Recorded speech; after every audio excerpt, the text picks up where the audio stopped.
Welcome to the Nerd Corner, guys. Today, Matt and I are going to be reviewing Mockingjay Part 1, the third installment in the 4-part Hunger Games series.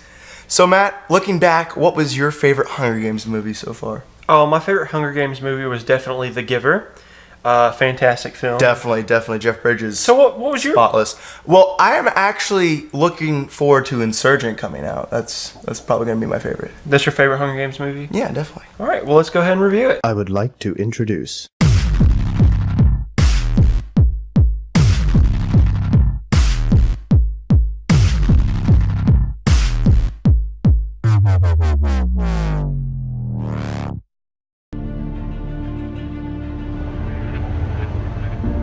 I never wanted any of this. I never wanted to be in the games. I just wanted to save my sister and keep PETA alive. Miss Everdeen, it's the things we love most that destroy us.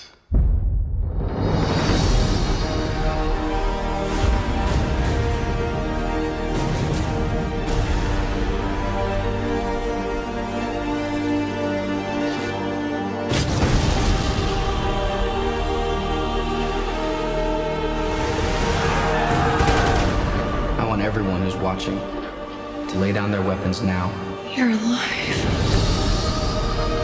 PETA is the capital's weapon, the same way you're ours. You will rescue PETA at the earliest opportunity, or you will find another Mockingjay.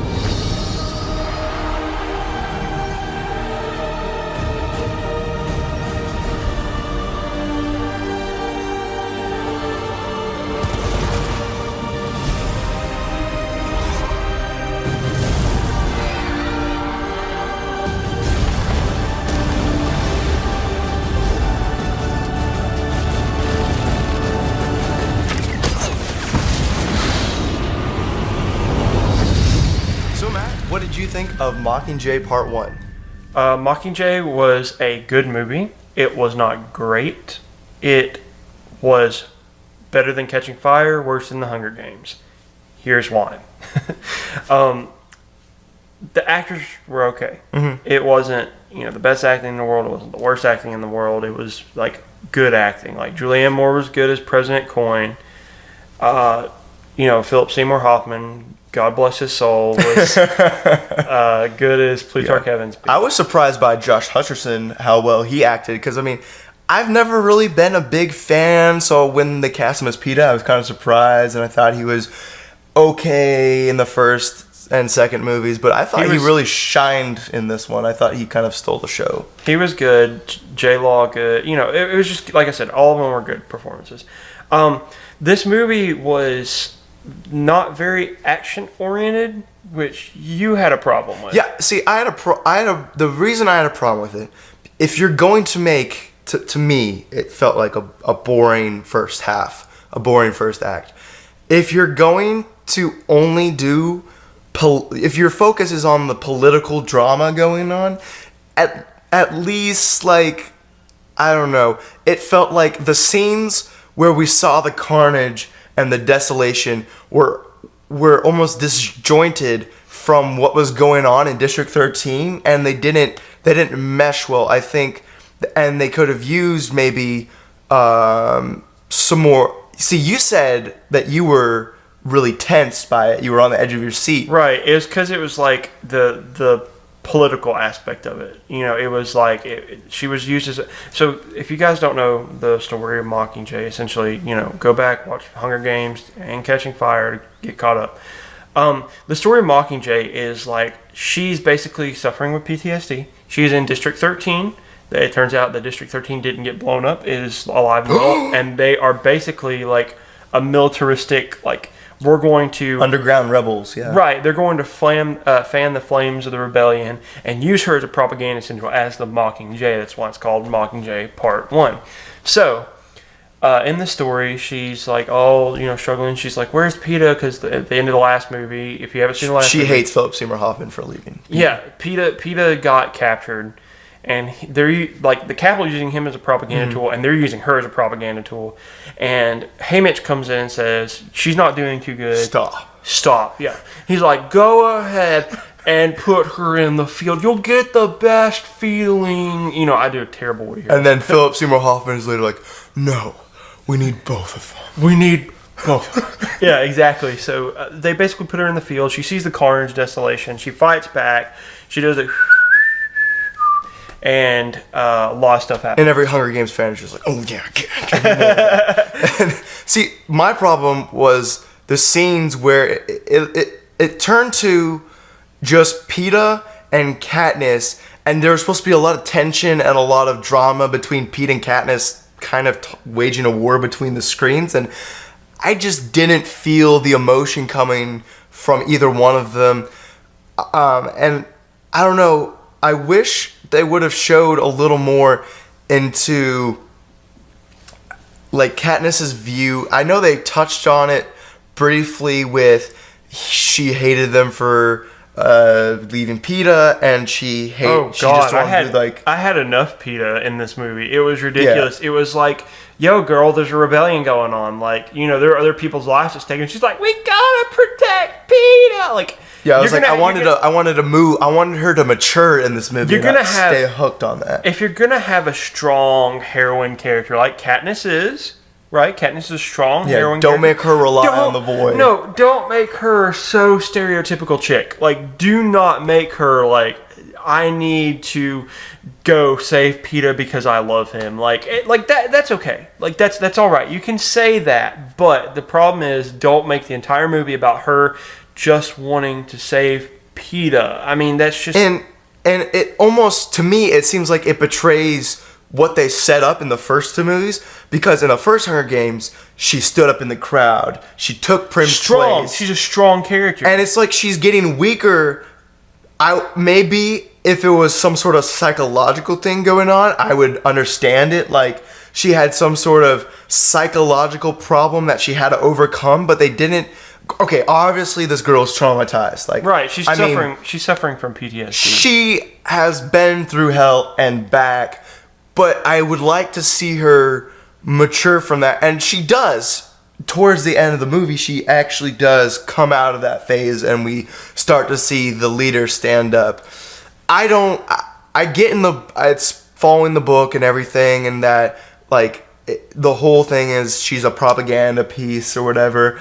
I would like to see her recognize that, but also still rebel against the president and not just follow her every wish, which I know is what's coming. Right. But I wish they would have set that up a little more in the... Right. That's the problem I have with President Corn or whatever her name is, Julianne Moore's character. Mm-hmm. They need to make you hate her more. Like, she is a cold, calculating, militaristic type.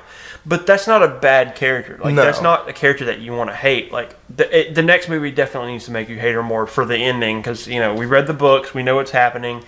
But in this movie, a lot of below surface stuff is getting lost in translation with the between the books and between the movies. Like, that was my complaint with Catching Fire. I didn't mind it so much in The Hunger Games, and I don't mind it so much here, because you are seeing a little bit of Katniss's PTSD, a little bit of her, you know, internal struggle because of J. Law's, you know, finally becoming she's a great actress and she's portraying it well. And it's just, when you read the books and you see what's happening below the surface, it's like, oh my God, like, that's so much. You know, I don't care about Finnick Odair. I don't care about Annie. I did in the books, and that's what really kills me. And they were like, that was a major point that they kind of lost in Mockingjay, is because when Finnick is missing Annie and, you know, missing what's the other girl's name? Joanna, like, they didn't set it up as we should care about these people. They were people who had a little bit of screen time that we didn't know a whole lot about, and so when they died or got captured, it was just like, well, at least it's not Peeta. I mean, like, thank God Josh Hutcherson's okay. You know, like, that's something. Yeah, it's just, there's a lot that's lost in translation. Like I said, it was good, but not great for a teen movie. It was like fantastic for teen movies. In a cinema standpoint, was it the best movie I've seen all year? No. Was it the worst movie I've seen all year? No, that title goes to Annabelle and Book of Life. Like, it was, like, that's one thing we can say about it. It was better than Annabelle. And another critique, look at the cast they have. They have a few B-list actors like Josh Hutcherson. I consider him B-list, and then whoever plays Gale, Liam Hemsworth. Liam Hemsworth. I mean, he's Thor's little brother, which makes him a B-list by standard. But then you have Jennifer Lawrence, Julianne Moore, and Philip Seymour Hoffman, who I don't know about Julianne Moore, but they're like Oscar-nominated actors and actresses. This should be like nothing for them. This should be like their weekend off. They go and film this movie. That could be why, they're doing a good job. Like, they are not doing a bad job by any stretch of them. I mean, if you want to see bad acting, go look at the dad from Annabelle. God. Yeah, seriously, just go look at him. Go look at any Asylum film. Go look at those movies for bad acting. It's not bad. It's just it's not Oscar worthy. I feel like their material. Yeah. That they're working with is just it's very teen. It's very teen. Like, that's the problem, is it's very teen in nature. It's very like young adult. It's this one's kind of a gruesome type deal. I think you hit the nail on the head when you said they are going for the teenage audience. They are going for the young adult, young teen readers. And this movie isn't it's not supposed to be a young adult movie. This is supposed to, from what they showed me, that this was supposed to be an R-rated, gruesome, like, when they we're gonna get in spoilers now. Is that okay with everybody? We're gonna move on. When they see the dead bodies of District 12, that should have been a point where everybody in the audience should have been on their knees with Katniss and been crying. But I didn't get the same reaction that I thought I should have gotten, because they were setting it up as another teen movie, and I think they should have gone with a more mature approach and be like, listen, we had the Hunger Games, all right, let's mature a little bit more. The audience that were like, when did that movie come out? 4 years ago? 3 years ago? I'm not sure. Something like that. They've grown up a little bit now. We can go into more and deeper. It lacked that deeper rooting in the script. Well, see, I like that about the movie. I like that it did go more mature. It showed like real life stuff. I just thought they could have done more of that, and I would have liked it a little more. Well, I didn't want it to be Sin City. I didn't want them to have a dark grain filter with them. I'm not talking about. I'm not talking about the style. I'm talking about the scripting. And you said you wanted it darker, but that's the thing. Like, I feel like it was as dark as it could have got. I felt like it was a good tone for the movie. I didn't feel like it was bad. I didn't feel like they should have done more of it. I didn't feel like they should have done less of it.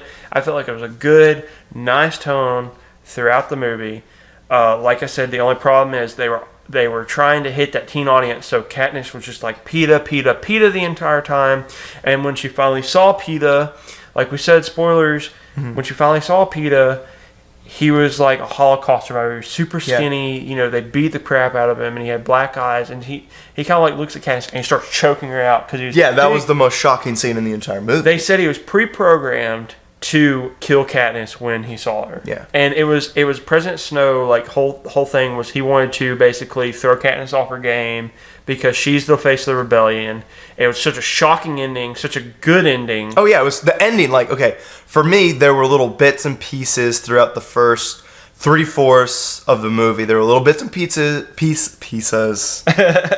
where I was truly shocked. I was engaged, but then they slipped right back into teen movie mode and kind of lost on me.